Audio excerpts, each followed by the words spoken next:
Hi, Stephen Bones here, and we're talking about having a narcissistic boss.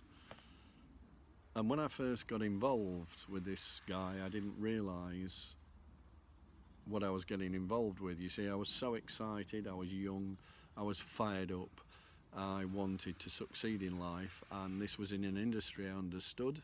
It was a different angle to the industry, but I could soon get my head around it, and there was other products added in there, but that wasn't a problem. And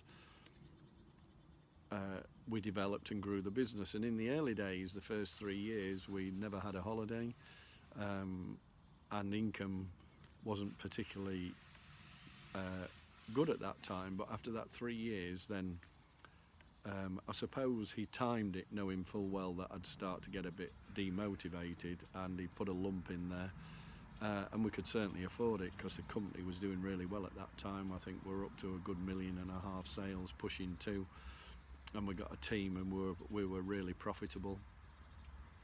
He educated me how to do management figures at the end of each month, and I was getting in for 6 o'clock in the morning. I was really productive. He'd educated me to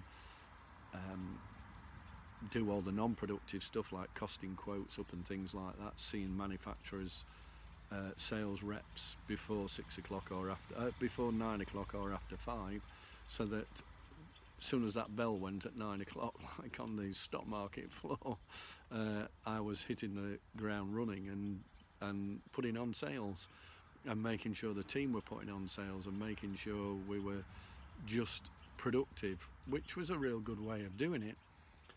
Except after that 3 years, my increase came, and I wanted to go away, and I needed a break, and it was very apparent that was a bit of a thorny subject. And we'd agreed 3 weeks holiday when we set down the deal, and of course in the early days, and of course I knew that the first 2 or 3 years there was no holidays, so we hadn't had a holiday for a good 3 years, and we needed a break. So we went away, and he was sort of, and he really had made me feel guilty all the time I was away.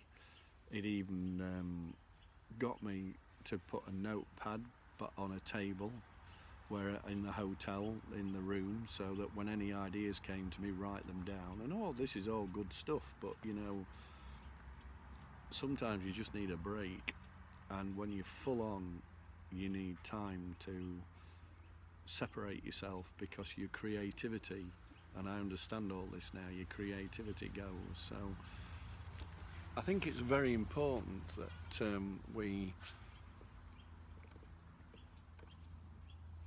look at things and the way we do things and how we work. So getting back to the story, after a period of time,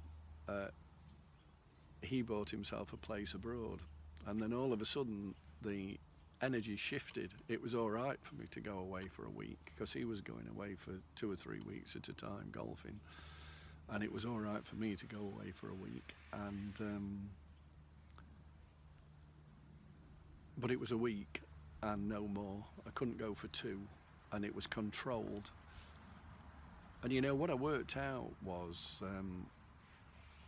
why he didn't like me going away is because he'd have to do extra work. He'd have to keep his eye on the team and make sure everything was running well, and it would disrupt his pattern or his plans.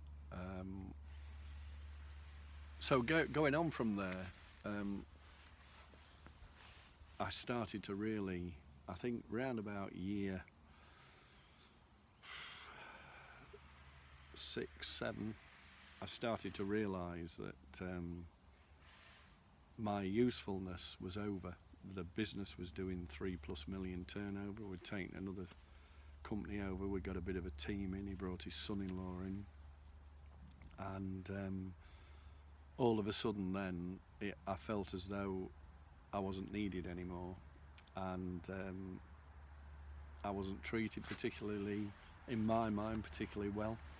And I just didn't want to come in the morning. It was a terrible feeling. I wanted to drive past as I approach work.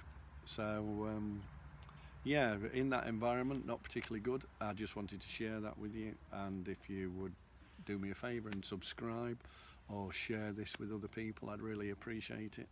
And I want to thank you for the listening, and watch out for the next instalment, because I think there's a bit more on this subject yet we can talk about. So take care.